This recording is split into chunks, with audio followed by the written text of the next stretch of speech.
ಎತ್ತುಕೊಂಡರು ನಾಟಕದಲ್ಲಿ ನೋಡಲಿದೆ ಎತ್ತುಕೊಂಡರು ಓಡನೆ ಓಡನೆ ಓಡನೆ ಓಡನೆ ಓಡನೆ ಓಡನೆ ನದಿಗೂ ಇಲ್ಲದಲ್ಲ ಹೋಗಿ ಬಂದ ಏನಿಲ್ಲದಲ್ಲ ಓಡನೆ ಓಡನೆ ಓಡನೆ ಓಡನೆ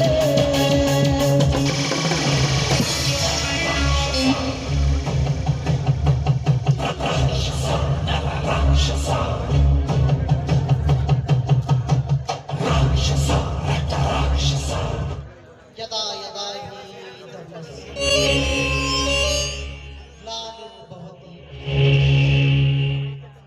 अभ्युत्थानाम् अधर्मस्य तदात्मानां सुजाम्यते परित्राणाय साधूनां विनाशाय च दुष्कृतां धर्म संस्थापनार्थाय संभवामि युगे युगे। ಇದೇನಪ್ಪ ಖಳನಾಯಕನ ಬಾಯಲ್ಲಿ ಸಂಸ್ಕೃತದ ಶ್ಲೋಕ ಬರ್ತಾ ಇದ್ದ ಸಂಶಯ ಪಡ್ತಿದ್ದೀರ? ಇದರ ಅರ್ಥ ಏನ್ ಗೊತ್ತಾ? ಜಗದಲ್ಲಿ ಅನ್ಯಾಯ ಹೆಚ್ಚಾದಾಗ ಅಧರ್ಮ ತಾಂಡವಾಡುತ್ತಿರುವಾಗ ನಮ್ಮಂತ ಕಾಳ ಧನಿಕರ ದಬ್ಬಾಳಿಕೆ ಹೆಚ್ಚಾದಾಗ ಆ ದೇವರು ಯಾವುದಾದ್ರೂ ಒಂದು ರೂಪದಲ್ಲಿ ಬಂದೇ ಬರ್ತಾನಂತೆ.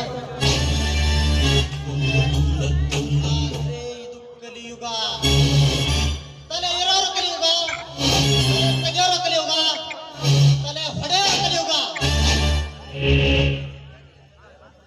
ಇಂಥ ಯುಗದಾಗ ದೇವರು ಹುಟ್ಟೋದಂದ್ರೇನು, ನಮ್ಮಂತ ಖಳನಾಯಕರನ್ನ ಮಟ್ಟ ಹಾಕೋದಂದ್ರೇನು?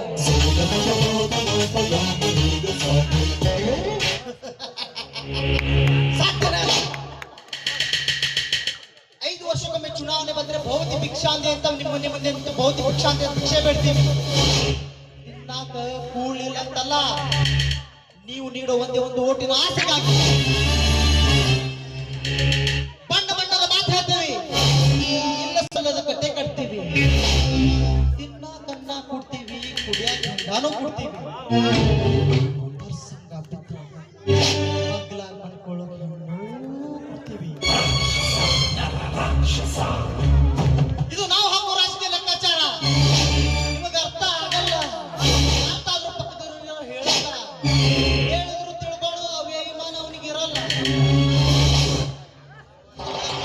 ಎಲ್ಲಾರು ಬಿಸಿ, ನಮ್ಮ ಕೆಲಸ ನಮಗೆ ಹೆಚ್ಚಾಗಿ ಊರ್ದೇ ತೊಳಿದ್ರಪ್ಪ.